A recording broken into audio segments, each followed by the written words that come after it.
जय श्री कृष्णा दोस्तों। महाभारत दुर्योधन सैनिकों का प्रोत्साहन देना और अश्वत्थामा की प्रतिज्ञा, इस श्रृंखला में हम आगे बढ़ते हैं।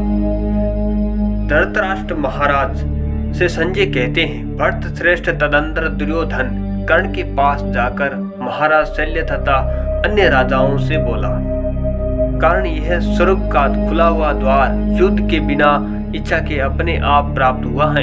ऐसे युद्ध में सुखी क्षत्रियगण ही आते हैं। राधानंदन अपने समान बल वाले सूरवीर क्षत्रियों के साथ रणभूमि में झूंझने वाले सूरवीरों को अभीष्ट होता है। यह वही संग्राम हमारे सामने उपस्थित है।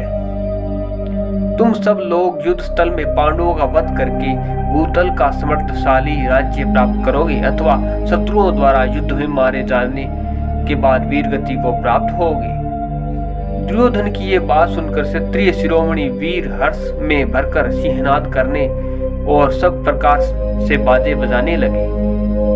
तदंतर आनंद मगन हुई दुर्योधन की उस सेना में अश्वत्थामा ने आपके योद्धाओं का हर्ष बढ़ाते हुए कहा, समस्त सैनिकों के सामने आप लोगों के देखते देखते जिन्होंने हथियार डाल दिया था, उन मेरे पिताओं का धृष्टद्युम्न ने मार गिराया था।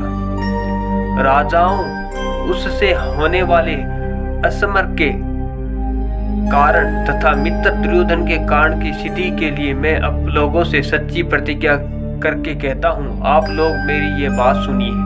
मैं धृष्टद्युम्न को मारे बिना अपना कवच नहीं उतारूंगा। यदि मेरी प्रतिज्ञा झूठी हो जाए तो मुझे स्वर्गलोक की प्राप्ति न हो। अर्जुन और भीमसेन आदि जो योद्धा रणभूमि में धृष्टद्युम्न की रक्षा करेगा, उसे मैं युद्ध स्थल में अपने बाणों द्वारा मार डालूंगा। अश्वत्थामा के ऐसा कहने पर सारी कौरव सेना एक साथ कुंती पुत्रों सैनिकों पर टूट पड़ी तथा पांडवों ने भी कौरव पर धावा बोल दिया।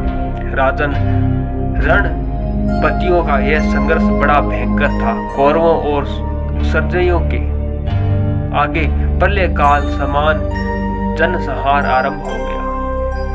तदंतर युद्ध स्थल में जब भीषण मार काट होने लगी, उस समय ये देवताओं तथा अप्सराओं सहित समस्त प्राणी उन नर वीरों को देखने की इच्छा से एकत्र हो गए।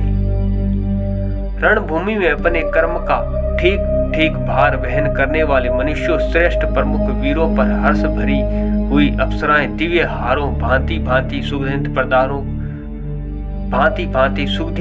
पदार्थों का एवं नाना प्रकार के दिव्य रत्नों की वर्षा करती थी। वायु उन सुगंधों का ग्रहण करके समस्त श्रेष्ठ योद्धाओं को सेवा में लग जाती थी और उस वायु से सेवित योद्धा एक दूसरे को मारकर धराशायी हो जाते थे। दिव्य मालाओं तथा स्वर्णमयी पंख वाले विचित्र बाणों आच्छादित श्रेष्ठ योद्धाओं से विचित्र शोभा को प्राप्त हुए रणभूमि नक्षत्र समूहों से विचित्र आकाश के समान सुभूषित हो रही थी। पश्चात आकाश से भी साधुवाद बाणों की ध्वनि आने लगी, जिससे प्रत्यंचा की डंकारों और रथों के पहियों घर घर शब्दों में युक्त संग्राम अधिक कोलाहल पूर्ण हो उठा। दोस्तों, इस श्रृंखला में आगे का पार्ट फिर से लाएंगे। जय श्री कृष्ण।